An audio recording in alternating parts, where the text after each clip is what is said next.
झारखंड आंदोलन के अग्रणी नेता और पूर्व मुख्यमंत्री शिबू सोरेन का 81 साल की उम्र में निधन हो गया। उन्होंने दिल्ली के गंगाराम अस्पताल में आखिरी सांस ली।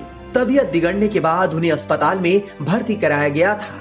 हाल ही में शिबू सोरेन ने अपना 81वां जन्मदिन मनाया था। सर गंगाराम अस्पताल के डॉक्टर ने उनके निधन की जानकारी दी। ये बताते हुए दुख हो रहा है कि शिबू सोरेन जी को लंबी बीमारी के बाद आज सुबह 8:56 पर मृत घोषित कर दिया गया। झारखंड के मुख्यमंत्री और शिबू सोरेन के बेटे हेमंत सोरेन ने ट्वीट करते हुए लिखा, आदरणीय दिशोम गुरुजी हम सभी को छोड़कर चले गए हैं। आज मैं शून्य हो गया हूं। दिशोम गुरु शिबू सोरेन का जन्म 11 जनवरी 1944 को हजारीबाग जिले के नेमरा गांव में हुआ था। उनके पिता सोबरन मांझी उस क्षेत्र के सबसे पढ़े लिखे व्यक्ति थे। उस वक्त झारखंड में महाजनी प्रथा चरम पर थी।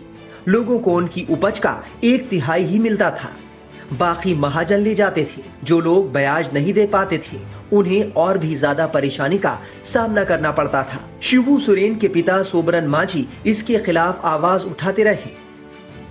यही वजह थी कि 1957 में महाजनों के इशारे पर शिबू सोरेन के पिता की हत्या कर दी गई। लेकिन शिबू सोरेन में इतनी हिम्मत, बहादुरी और जुनून था कि उन्होंने अपनी मेहनत से पूरे परिवार को अपने पैरों पर खड़ा कर दिया। शिबू सोरेन ने महाजनी प्रथा के खिलाफ भी आवाज उठानी शुरू कर दी थी। वो इसके खिलाफ आंदोलन में कूद पड़े। उन्होंने महाजनी आंदोलन शुरू किया। इस आंदोलन में महिलाएं हाथों में दराती और पुरुष हाथों में धनुष बाण लेकर रहा करते थे। आंदोलन में कई लोग मारे गए।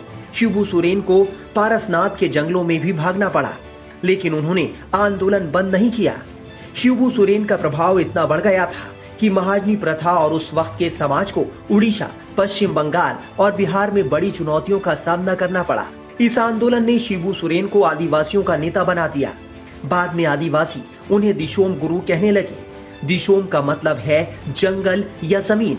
आदिवासी संस्कृति में इसका गहरा ताल्लुक है। दिशोम गुरु का मतलब है जंगल या जमीन का नेता।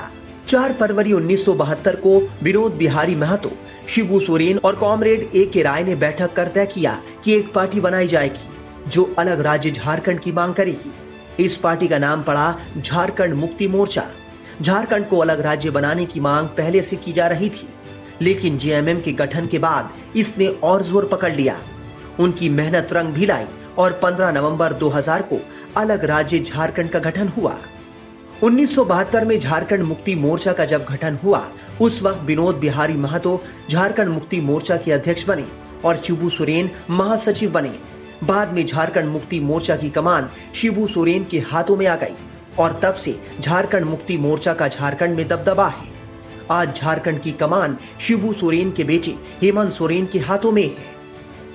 शिबू सोरेन ने अपने राजनीतिक करियर की शुरुआत 1977 में की, जब उन्होंने लोकसभा चुनाव लड़ा, लेकिन वो चुनाव हार गए।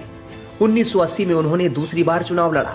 इस चुनाव में उन्हें सफलता मिली और वो जीते। इसके बाद वो लगातार चुनाव जीतते गए। 1989, 1991, 1996, 2004, 2009 और 2014 में भी वो सांसद चुने गए। 2002 में थोड़े वक्त के लिए शिबू सोरेन राज्यसभा के सदस्य भी रहे। 2004 में मनमोहन सिंह सरकार में वो कोयला मंत्री रहे। अलग झारखंड राज्य बनने के बाद शिबू सोरेन झारखंड के तीसरे मुख्यमंत्री बने। 2 मार्च 2005 को उन्होंने पहली बार झारखंड के मुख्यमंत्री का कार्यभार संभाला, लेकिन 10 दिन बाद ही उन्हें इस्तीफा देना पड़ा था। वो 2008 में दूसरी बार मुख्यमंत्री बने। इस बार 4 महीने 22 दिन तक उनका कार्यकाल चला, जबकि बतौर मुख्यमंत्री उनका तीसरा कार्यकाल 30 दिसंबर 2009 से 31 मई 2010 तक चला। वर्तमान में भी शिबू सोरेन राज्यसभा सांसद थे। उनके निधन से आदिवासी समाज ने एक बड़ा नेता खो दिया है।